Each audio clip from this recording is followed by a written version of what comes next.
অন্যান্য দিনের থেকে আজ একটু হয়তো কাজের চাপটা কম, কারণ আজকে মামামের স্কুল নেই, কিন্তু ছেলের আমার স্কুল আছে। তার জন্য কিন্তু সকাল সকাল উঠেই আমি কিন্তু সমস্ত বাসি কাজকর্ম সেরে ঠাকুর পুজোটাও সেরে নিয়ে এলাম। ঠাকুর পুজো সেরে ছেলের জন্য কিন্তু খাবারটাও করে নিলাম, যেহেতু ওর স্কুলে আছে সকাল সকাল, তাই ওর সকাল সকাল ওর জন্য খাবারটা করে দেখো এখন চলে আসলাম আমার ঘরে, মানে এখন ঘরটা গোছাবো। তো প্রতিদিন আমার এই কাজগুলো উলট পালট করে করতে হয়। যেমন দেখো, যেই কাজটা আমার প্রথমে করতে হয় সেই কাজটা আমার লাস্টে করতে হয়, আর যেই কাজটা লাস্টে করতে হয় সেই কাজটা কিন্তু প্রথমে করতে হয়। জানো তো, প্রতিদিন সকালে উঠেই আমি উঠান ঝাড় দিই, উঠান ঝাড় দিয়ে এদিকে স্নানটা সেরে নেই, স্নানটা সেরে রান্নাঘরে ঢুকে পড়ি। যেহেতু আমার মাম্মা আমার ছেলের স্কুল রয়েছে, তাই আমাকে খাবারটা কিন্তু সকাল সকাল করতে হয়, তাই এই কাজগুলো আমার একটু পরে করতে হয়। বাইরের কাজটা সেরে তারপরে কিন্তু আমি ঘরের কাজে লেগে পড়ি, যেমন কি বিছানা গোছানো, ঘর ঝাড় দেওয়া, এই কাজগুলো আমার জানো তো পরে করতে হয়। এদিকে তোমাদের সাথে গল্প করতে করতে আমার কিন্তু ঘরের কাজ প্রায় কমপ্লিট। দেখো, আজকে প্রথমে বিছানার চাদরটাকে তুলে একটা নতুন বিছানার চাদর পেতে নিলাম, তারপরে ঘরটাকে পরিষ্কার করে ঝাড় দিয়ে জামা কাপড় বেরিয়েছে সমস্তটাই ভিজিয়ে নেবো। জামা কাপড় ধোয়া থেকে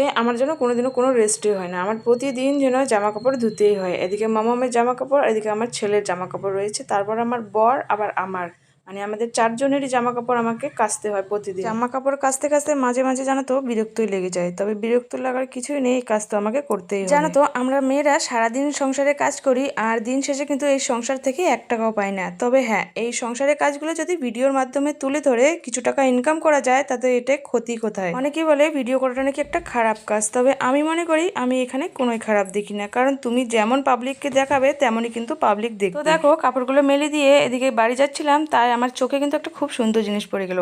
আমাদের বাড়ির সামনেই একটা কচু গাছ রয়েছে, তাও আবার অনেক বড় কচুর গাছটা, আর সেই কচুর গাছে দেখো কত সুন্দর 4টা ফুল ফুটেছে। কচুর ফুলগুলো দেখতে এত সুন্দর লাগছিল, কি আর বলবো তোমাদের সাথে তো শেয়ার করলামই। তোমাদের এদিকেও কি এরকম কচুর ফুল ফুটে? অবশ্যই কিন্তু কমেন্টে জানাবে। তো তারপর দেখো, এদিকে দুপুরে রান্নার জন্য কিছু আয়োজন করে নিচ্ছি। জানো তো, রান্না করার সময় যে সমস্ত কিছু রেডি থাকে, রান্না করতে কিন্তু বেশিক্ষণ সময় লাগে না, তাই আমি কিন্তু সমস্ত কিছু গুছিয়ে একবারে রান্নাটা বসিয়ে দিই। এদিকে দেখো, ঢেঁকি শাকগুলো বেছে নিলাম, তারপরে দেখো এই যে কচুর লতিগুলো প্রায় কয়েকদিন হয়ে গেলো আনা, রান্নাই হচ্ছিল না, তাই খারাপ হয়ে যাচ্ছিল, তাই ভাবছি যে আজকে এগুলোই রান্না করব।